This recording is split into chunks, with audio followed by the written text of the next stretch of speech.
I'm James Smith. You know, every sport has some type of statistical analysis to break down and better understand the outcome of the competition. Boxing has but one source, Compubox. Well, I know a little bit about Compubox, but boxing fans maybe don't know about the embryonic stages. How did Compubox come to fruition? We started Compubox, it was 28 years ago. It's been that long. We got the idea from a tennis program. I was working at a database. This is when portable computers first came out. They weren't laptops, they were called portable computers with floppy disk drives. We were hired as boxing editors. The idea was to go to events, log in fighters' records and database all this information. But while we were there, we saw a tennis program that someone had come in with and measured all the shots in tennis, first serve aces and all the box score for tennis. And we're there and we're thinking we can possibly create a similar program for boxing. So we had the program written and tested it out and took it to HBO actually, because I had done some freelance work for HBO. I knew Ross Greenberg at the time. We did some testing on some fights, off-TV fights, to get the kinks out of the program. Recorded the fight. It was an MSG show back in New York. We recorded one of the shows, took it to Ross Greenberg at HBO.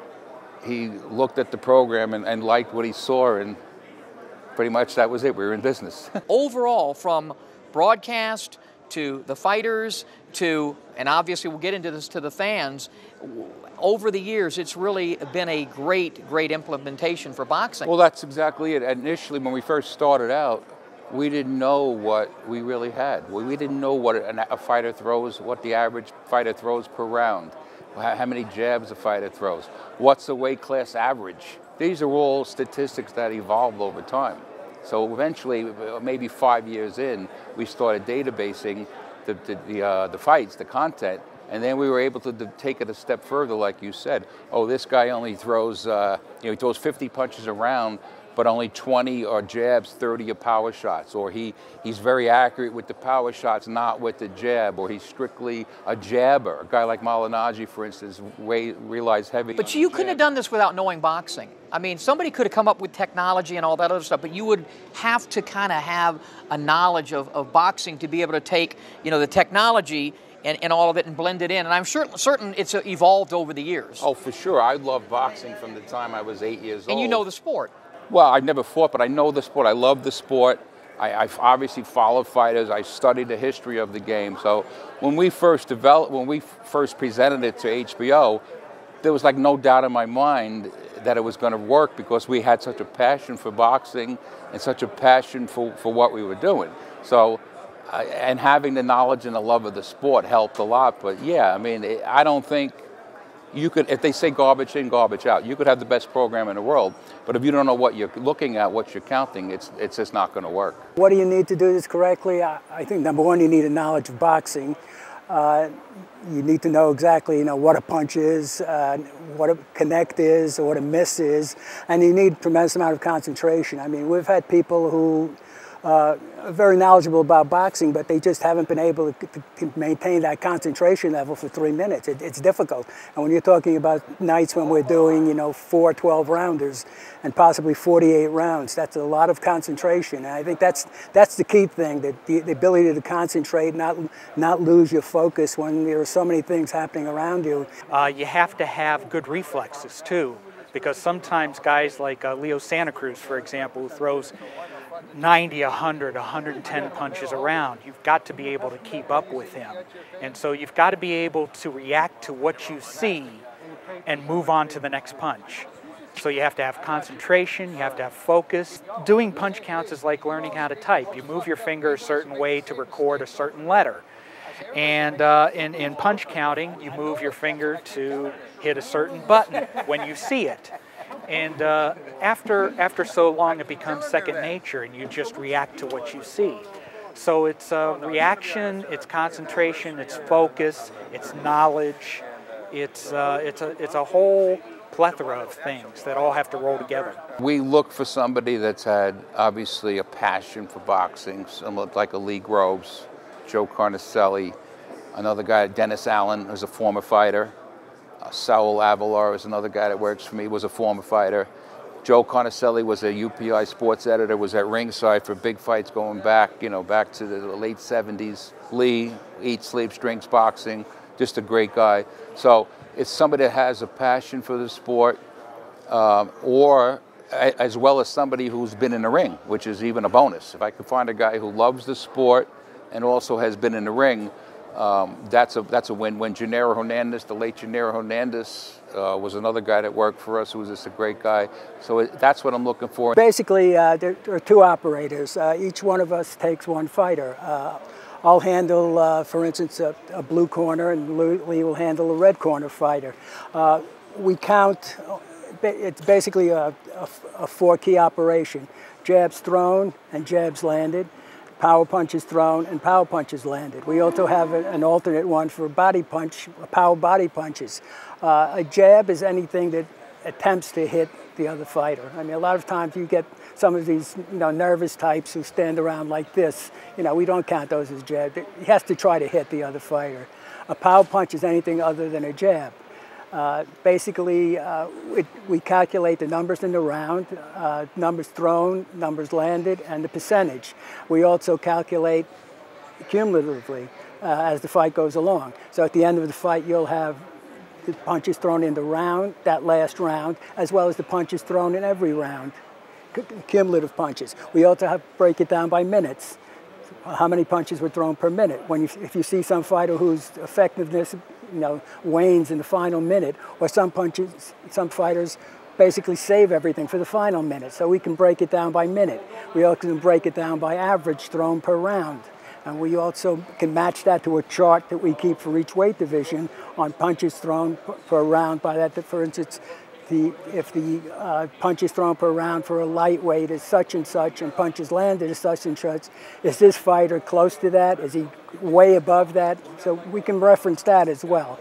It's another point of information for the viewer that he might not know. So this is a round-by-round bout sheet that we use to record the statistics round by round. We use these sheets to spot the trends in a fight. Like if somebody outlands somebody 42-21 in the last 3 rounds.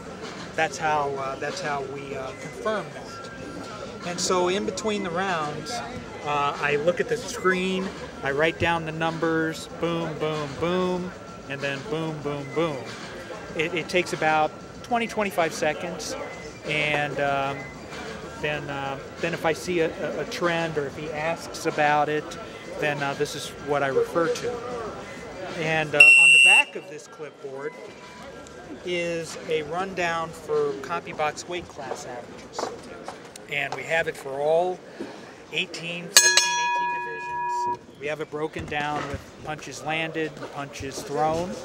If a fighter exceeds the division average by a certain amount, we then can refer to that in our notes that we pass on to the broadcasters, saying that such and such threw 118 punches that round, and that's nearly double the division average. That's just a little bit of the nuanced information that we can provide for the broadcast and for the viewers. The misconception too about how the program works: we're only watching one fighter each.